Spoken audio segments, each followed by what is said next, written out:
Schefter, welcome back. Yeah, the NFL Network has grown up quite a bit since then, and I've gotten a lot older since then, but happy to be back home here after 17 and a half years. I didn't think this day would ever come. Well, we are glad to have you back as part of the family here. Let's get to what is also new today. In Atlanta, we've got at least one decision on quarterback play, not the one on QB1 for week 1. But we do know Michael Penix won't play the preseason finale. Tua gets the start.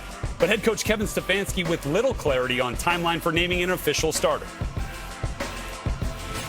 When would you want to name a starter for at QB? Whenever they tell me I have to.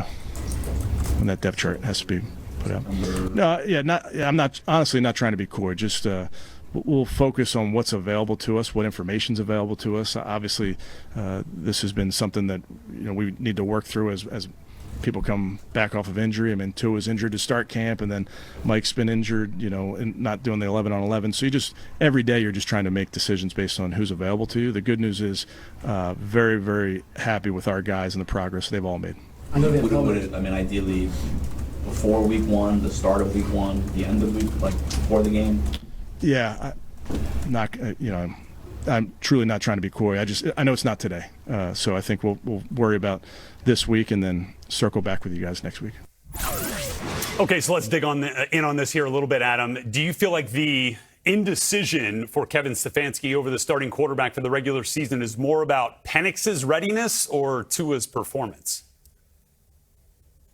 I think it's more about Penix's readiness. I think they want to see Michael Penix go through a full week of practice, see how his knee responds before they can commit to a starting quarterback. And they feel like Tua's had a good summer. He also hasn't taken all the reps with the first-team offense at all times, so it hasn't been entirely fair to him.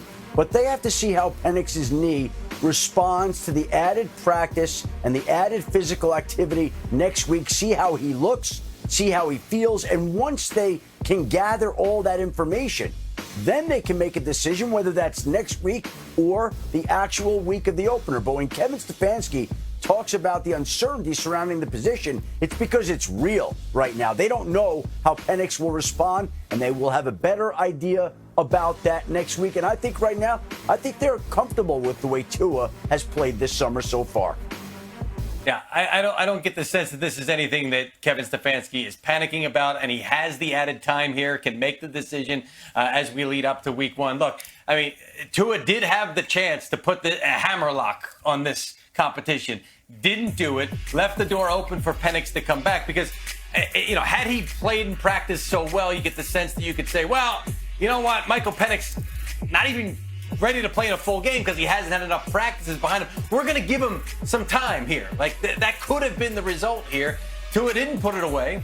As Adam said, didn't get all the reps necessarily with a chance to do that, but now opens the door. If Penix can show them that he can handle the workload here for the next couple of weeks, then that's our guy right out of the gate. So it's going to be an interesting couple of weeks here because a lot of these other situations have been settled around the league.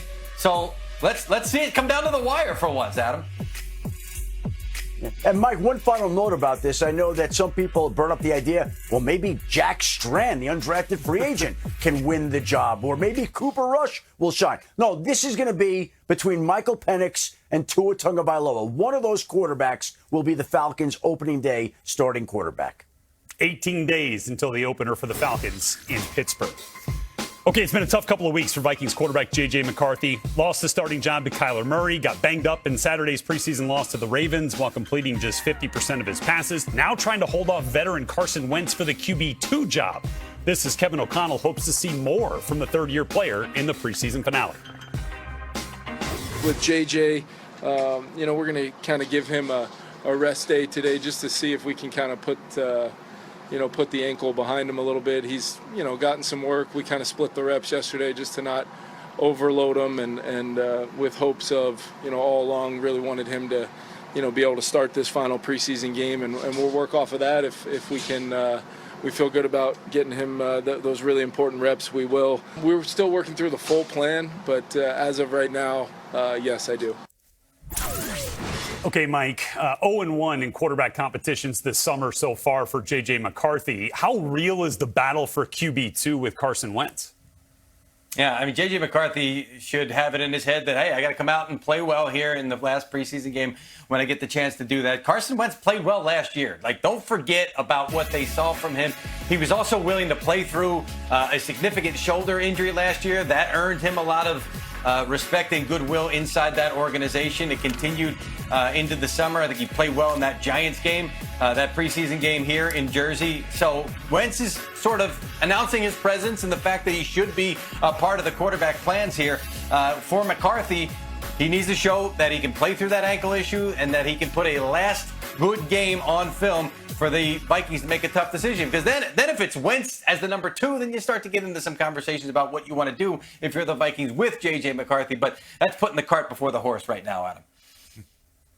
Well, Mike, but there are a few different issues here to keep in mind. Number one, J.J. McCarthy does have the ankle injury. I'm told it's not insignificant, and the Vikings gave him the rest day today, and I think that they think he can go out and play in the preseason finale, but I don't know if that's going to happen. And then, of course, we have the fact that the Vikings do believe in Carson Wentz. And if Carson Wentz is going to be the 2, then what does happen to J.J. McCarthy with the final cut down looming on Sunday when every team must trim from 90 to 53 players? What happens then with J.J. McCarthy? He has already said that he wants to be in Minnesota this year, but there have been other teams who have wondered aloud this week whether the Vikings might be interested in dangling him out there. I think there are a lot of unresolved questions with J.J.'s health, with who's going to be the backup, with what the Vikings are going to do with J.J. McCarthy. And these are the types of issues that should come into focus with the final cut down coming on Sunday. All right, let's go, Pat, to the Vikings Week 1 opener against the Packers, talking a little bit about Tucker Kraft now in Green Bay. He was full go in joint practice with the Cardinals as his recovery from the November ACL tear progresses. And before long, could be the highest paid tight end in football. Packers GM Brian Gutekunst on the Packers' approach to the negotiations. Tuck handles himself exactly how we want him. He always has. He's a competitor. It's important to him. We've always had a lot of faith in that he's going to do those kind of things.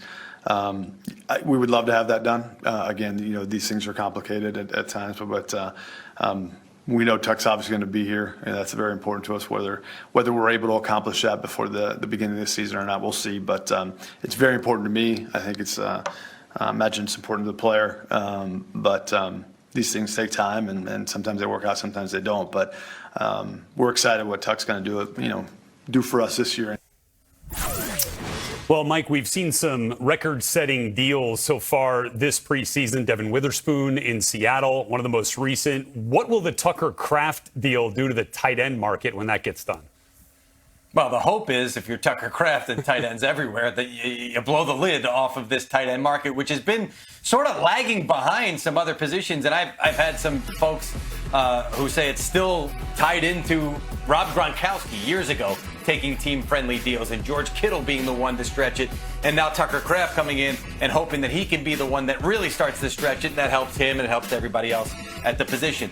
It's a contract negotiation, and it's about the financials. It doesn't seem like the ACL recovery here, is a big part of this. It's really about what they expect from Tucker Kraft going forward. He's done a great job coming back from the injury and showing that he's capable of being that player. So we're now at the point where Week 1 is that pressure point. Week 1 is the point where a player can say, oh, I want to get it done before the start of the season. The team can say, well, we don't want to have this drag into the regular season. So now with some of these deals that aren't done, that's the real pressure point. So we could take it close to up to that point, Adam, before we see something done here with Tucker Kraft. We'll see.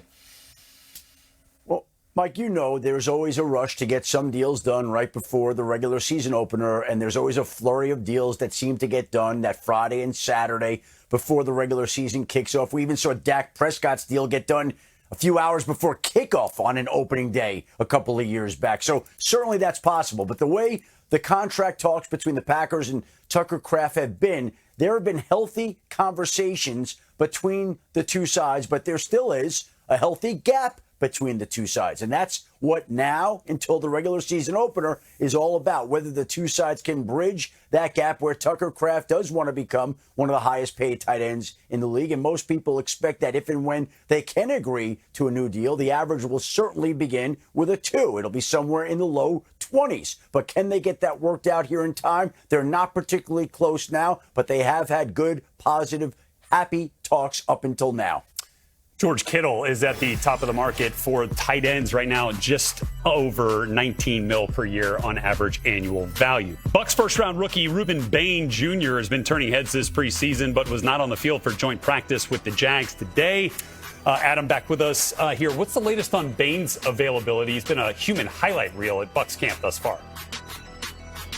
He's been great, and he will be a contender for the Defensive Rookie of the Year award. And it sounds like, despite the fact that he suffered a sprained AC joint this week that obviously got some attention, it doesn't sound to be serious right now, although we're not playing with that injury. And he is expected to be out there for the Buccaneers opening day game in Cincinnati against the Bengals. And they need him to be out there. They need him to be a factor. They need him to bring the type of pressure that this defense didn't have in recent seasons. So, again, I don't know that he's going to be at full strength, but they are expecting him to be out there on opening day. And would love to see his impact week one in Cincinnati, getting after Joe Burrow. Thanks very much, Adam Schefter, there with us.